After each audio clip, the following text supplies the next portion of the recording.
Makdo. Hi mga person! I'm back! Ay, aroy, nawala nga yung pakilig-kilig. May pagkanta naman. Parang hindi rin yata maganda sa tenga.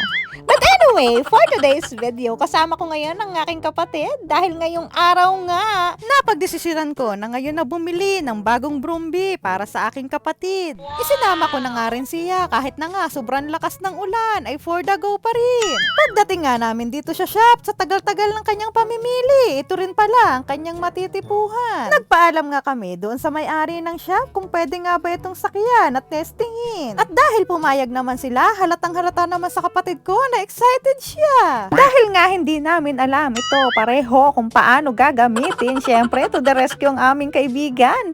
Nagpunta kami ditong may kasama. Alangan naman kaming dalawa lang. Pareho kasi kaming walang alam tungkol sa scooter. Nakita nyo namang ibang-iba yung aking Brumby dito. Ito nga pala ay SYMDRG at Taiwan brand siya. Nagandahan din naman ako sa kanyang design at sa kanyang color na purple. Kapag nga daw sinakyan mo na ito at umaandar na, ay magaan din daw nga ito.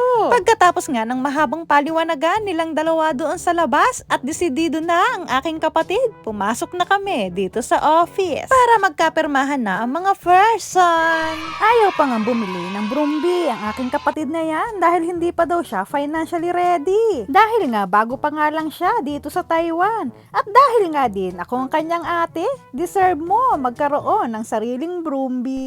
Alam ko namang excited siya ng mga oras na yan na medyo kinakabahan. First time ever niya kasi na magkaroon ng Brumby na nakapangalan sa kanya. Kaya naman ako bilang ate ay excited din ako sa magiging reaksyon niya paglabas namin ng office na ito. Yeah! Okay na! Tayo? Sino kayo? Kinabukasan nga, nagpunta kami dito sa shop ni Papa para magsayaw siya. Tararararabum, tararararabum, Makdo, o kita na ang tiyan. Ay hagoy, kainaman ang pagbo-voice over ari. Siyempre kung ano yung nasa video, yun ang aking sasabihin. May pagsayaw-sayaw pa, ayan tuloy, napakanta. Kainaman na ang kapatid kong ari. But anyway, kaya kami pumunta sa shop ni Papa ay para magpa-change oil. Pati na nga rin ang gear oil nito dahil bukas nga ay itatravel na niya ito pauwi doon sa Kaohsiung sa kanyang boarding house para may magamit na siya sa kanyang pang-araw-araw na pagpasok. Pero syempre, ang mangyayari nito ay ihahatid ko muna dahil nga hindi pa niya tukoy ang daan. Baka naman pag pinabayanan ko ay kung saan pa rin mapasuksok. Habang ginagawa nga yan ni Papa ay nag-iisip na kami kung anong ipapangalan sa kanya. Mas maganda na rin kasi yung may pangalan. Bali nga, ang tingin ko sa kanya ay purple, pero bakit sa camera ay parang hindi purple? At isa pang nakakatuwa dito, kapag yan ay nasa ilalim ng araw, kulay blue na ang kulay niya. Kaya naman, nung tinanong ko ang kapatid ko kung anong tingin niya dun sa kulay niya, ang sabi niya, purple blue. O di, pinagsama lang niya yung sinabi ko. Ay, aroy baga bahala na nga rin kayo kung anong nakikita yung kulay diyan sa camera. Basta yun ang tingin ko diyan ay. Pero isa lang talaga ang masasabi kong sigurado. Alam kong masayang masaya ang kapatid ko dito. Kaya nga, isa na naman itong best decision ever na nagawa ko sa buhay ng kapatid ko. Pagkatapos nga ni Papa, tingnan mo naman ang kanyang reaksyon. Aba, may pa-heart-heart pa. Kinahapunan nga ay nagyaya ang kapatid ko na magmerienda daw kami sa labas. Aba, Dito nga kami napadpad sa tindahan ng halo-halo. Ganito nga pala ang halo-halo dito sa Taiwan. Parang ganyan din sa atin sa Pilipinas. Yung mga halo-halo na mabibili mo sa kanto. Ang pinagkaiba nga lang ay syempre, yung sahog. Ang mechanics nga kung paano ka makakabili ng halo-halo dito ay kailangan mo lamang pumili ng 6 na klase ng sahog. Hindi mo siya pwedeng piliin lahat. Pareho na nga lang ang pinili naming sahog magkapatid at syempre hindi mawawala ang yellow.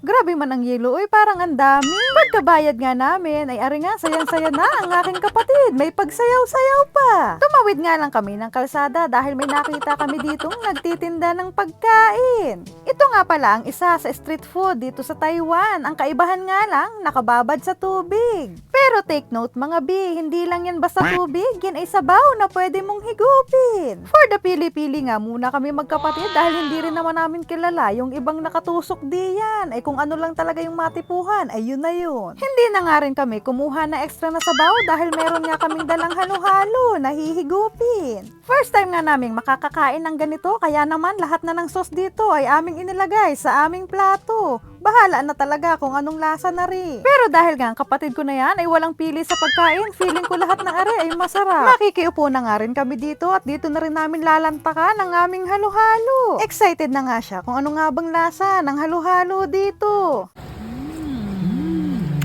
Halo-halo. Baka mapris ang utak ko. Sarap. Gelatin. Gelatin. Sabi sa inyo, masarap sa kanya yan eh. Partida yan, wala pa yung gatas. Habang kumakain nga kami dito, ay napansin ko na napakarami palang tao na bumibili dito sa kainan na ito. Masarap naman pala yung kanilang tinda. Kaya naman, ang masasabi ko, uulit kami dito. May bago na namang tatambayan ng mga person. Sa susunod, magdadala nga ako din ng kanin. Parang masarap iulam yun. O siya, hanggang dito na lang ang aking video. Maraming salamat sa panonood at pagsama. Hanggang sa susunod na lang ulit. Bye! Eroy, umulan pa nga eh. Ang galing naman tumiming ng ulan na to.